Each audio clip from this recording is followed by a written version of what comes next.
It's Monday, May 27, and this is your Barbados Today Evening News Update. A warm welcome to you. I'm Fernella Wedderburn.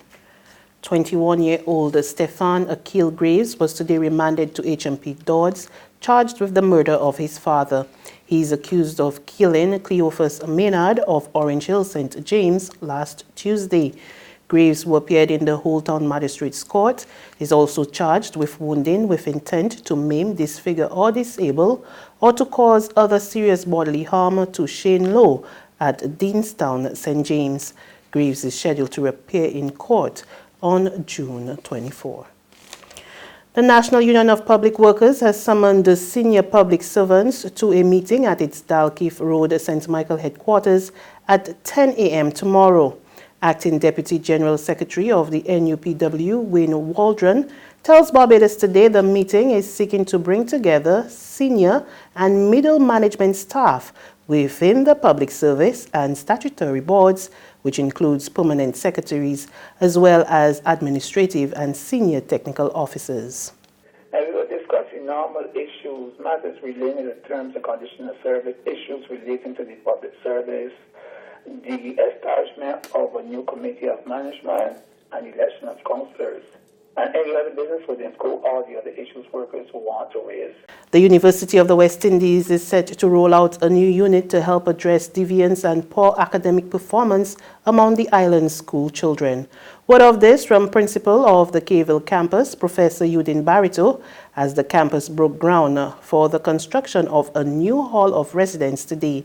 She told the gathering that the School of Education will soon launch a unit for clinical assessment. This unit will assess students to help identify any psychological and educational issues that may be impeding their progress. Yes, I think we should clap for that. Working with the Ministries of Education and national colleges in Barbados and the region, this assessment unit will become part of a referral system for students with special needs. Identifying learning challenges and tackling them at an early stage will enable the unit to help students enhance their chances of learning and experience greater success in their academic lives. The unit will also provide additional research and evaluation services by assisting with investigations that are merited based on students' performance and behavior. In addition to helping the nation's youth, the UWI is also reaching out to help improve the quality of care for the island's senior citizens. Come January next year, we intend to introduce, through our Faculty of Medical Sciences and the great work of Dr. Wendy Seeley, a new Master's in Nursing with a concentration on gerontology. We need no reminders. We need no reminders that we are part of an aging population with an ever-increasing requirement of specialized care, I see you laughing, Deborah Dean, to treat numerous ailments and debilitating conditions. Declining cognitive skills, age-related illnesses, and reduced physical fitness are a grim reminder that we cannot win the race against time. How unfortunate. But we can, however, prepare ourselves to deal better with it. A fond farewell for a giant of journalism. Co-founder of the Nation Publishing Company and editor emeritus Harold Hoyte was laid to rest after hundreds celebrated his life at an official funeral at the Gaffel Sobers Sports Complex this morning.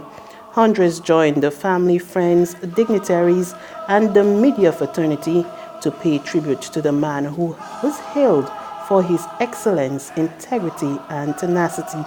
Close friend, Ambassador Liz Thompson, told a gripping tale of Hoyte's career and life. She credited him for building an institution of democracy in Barbados, opening doors for scores of the island's media professionals. And as people walk through the nation, their reputations were built, and their names are planted across Barbados and across the Caribbean in the spheres of business, of advertising, of political polling and planning, all kinds of people. The nation became a bed for people to flourish. And for the first time ever, under Harold Hoyte, journalists in Barbados had a pension fund. He established a pension fund. He established a credit union. He sent people off for training, academic degrees, and short-term courses because he believed in the development of people. And he wasn't doing this about himself. He wanted to create something that we could be proud of, that we could understand, that we were worth something, that we had value, that we were important, that our story mattered, and that our story could be told with dignity. Thompson also told the audience that Hoyte was not only a consummate professional, but he was a strong family man who had the common touch. What was Harold like as a person? He was wonderful. He was wonderful. Bright, articulate, engaging, loved a good argument, intellectually stimulating. And he had a great sense of humor. And when he did not disarm you with his intellect, he would disarm you with humor. Hoyte was laid to rest at the Coral Ridge Memorial Gardens. There's regional and international news after this short break.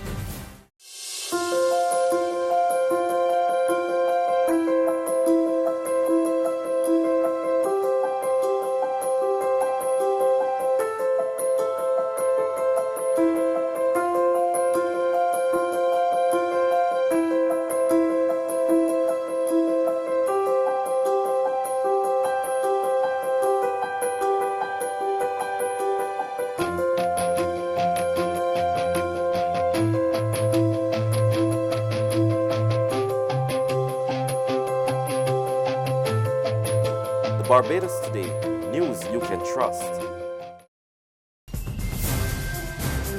To regional news now in Jamaica, a team from the United States is in Kingston seeking out possible areas of investment months after President Donald Trump pledged to form closer ties with Kingston and 3 other Caribbean countries. We get more in this report from Television Jamaica.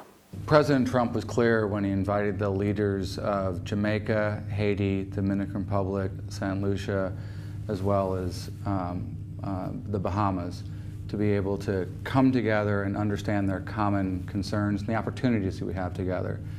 So we think OPIC, the Overseas Private Investment Corporation, can help across energy, whether that is in thermal energy and the power plants needed there, or across the wind and solar where we have experience in developing the sector.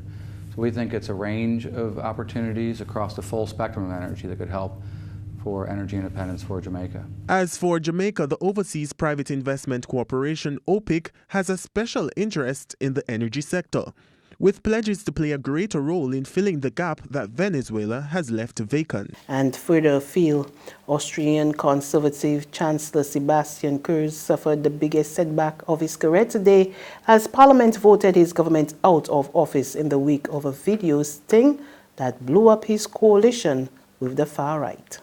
It was only this month that this 2-year-old undercover video surfaced featuring Kurz's former vice-chancellor, the leader of the far-right Freedom Party, Heinz Christian Strache.